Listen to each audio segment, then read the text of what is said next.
Hello বন্ধুরা, তো সবাই কেমন আছো? আশা করি ভালো আছো এবং সুস্থ আছো এবং বাড়ির সবাইও আশা করি ভালো আছেন সবাই। এবং আমি আজকে একটা নতুন ব্লগে তোমাদেরকে স্বাগত জানাই। তো বন্ধুরা, এই যে সিজনটা হচ্ছে এটা এখন মাঘ মাসের শেষ, ফাল্গুন মাসে শুরু হতে চলেছে। এই সময় বোরো চাষ হয়।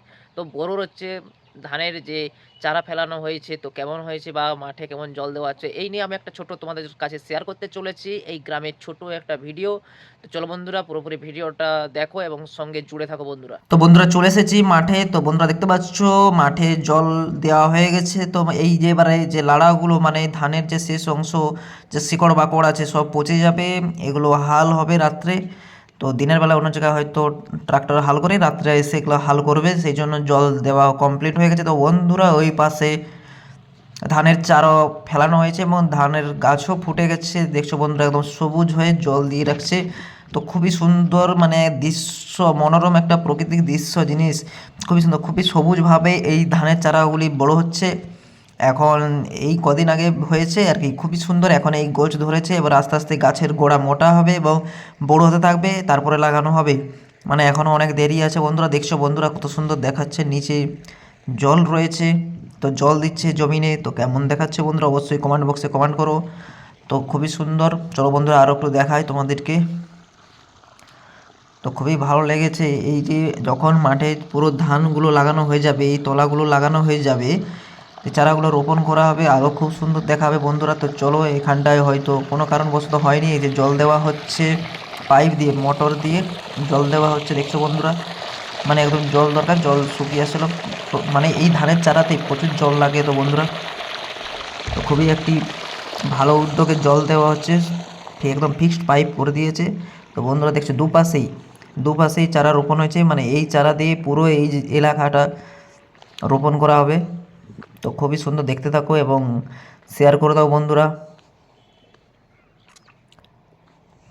পুরো একদম হয়ে গেছে। এই যে দেখো বন্ধুরা কত সুন্দর দেখাচ্ছে বন্ধুরা। আর ওই যে কাকা কাজ করছে ধানের জন্য, ধান চারা ওখানে বসানো হবে বলে সে মাঠ রেডি করছে। তো এই যে হিঁড় ধার যেটাকে বলা হয় গোদা বাংলায়, হিঁড় যেটাকে আল বলা হয় ভালো ভাষায় আর কি। তো এই আলের ধারগুলোকে একদম সজ্জা করে কেটে দিচ্ছে, যাতে না হাল করার সময় কোনো অসুবিধা যেন না হয় ট্রাক্টরের, এবং মই দিয়ে একে লেবেল করার সময় যেন না কোনো অসুবিধা হয়, সেজন্য ও কেটে সাইজ করে দিচ্ছে। তো বন্ধুরা দেখছো কত সুন্দর দেখাচ্ছে বন্ধুরা। তো বন্ধুরা এই যে খড়ের এই যে জিনিসটাকে দেখেছো, এটা কি কারণে অবশ্যই তোমরা যদি জেনে থাকো অবশ্যই বলে দিবে বন্ধুরা কমেন্ট বক্সে। তো বন্ধুরা এটা হচ্ছে, আমি বলে দিচ্ছি, এটা হচ্ছে কোনো রকম পাখি বসবে না বা বক তারপর অন্যান্য পাখি বসে এরা নষ্ট করে দেয়, সেই জন্য এটা দেওয়া হয়েছে। মানে এসব কাকতাড়ুয়া যাকে বলা হয়। তো বন্ধুরা দেখছো এই যে জল দেওয়া হচ্ছে, খুবই সুন্দর একটা পরিবেশ। এই যে ফিক্সড পাইপ করা আছে, প্লাস্টিকের পাইপ একদম এই সিজনের জন্য একদম ফিক্সড করা হয়ে গেছে। এই সিজন শেষ, পাইপ গড়িয়ে দিবে। এই জমিনগুলো পুরো একদম হাল করে দেওয়া হয়েছে, একদম একবারে মই দিবে আর লাগানো হবে। আর এগুলো বাকি আছে, এগুলো এই জল দিয়েছে বন্ধুরা। তো এগুলো এখনো হাল হবে রাত্রে, হাল হয়ে গেলে পুরো একদম পরিষ্কার হয়ে যাবে এবং এই লাড়াগুলো পচে যাবে। তো খুবই সুন্দর দেখছো বন্ধুরা, এখন দেখাচ্ছি এমন আমি আরও ভিডিও বানিয়ে দেখাবো পরবর্তী মাসে যে কেমন দেখাচ্ছে, এখন কেমন দেখাচ্ছে আর পরবর্তী মাসে কেমন দেখাচ্ছে, তো অবশ্যই তোমরা দেখতে পাবে। তো বন্ধুরা দেখছো ওই কাকাও ওইখানে আল সোজা করছে, কেটে কেটে ওই মাঠ রেডি করছে, কারণ এর হয়তো চারা গাছ রেডি হয়ে গেছে বসানোর জন্য, সেই জন্য মাঠ রেডি করছে। আর যাদের এখনও হাল হয়নি তাদের এখনও চারা গাছ ছোটো ছোটো আছে।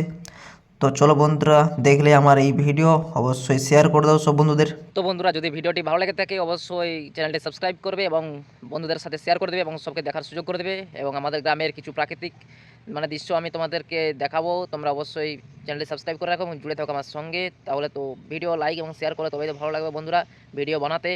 তো চলো বন্ধুরা, আজকের মতো এই পর্যন্ত। Tata, bye bye.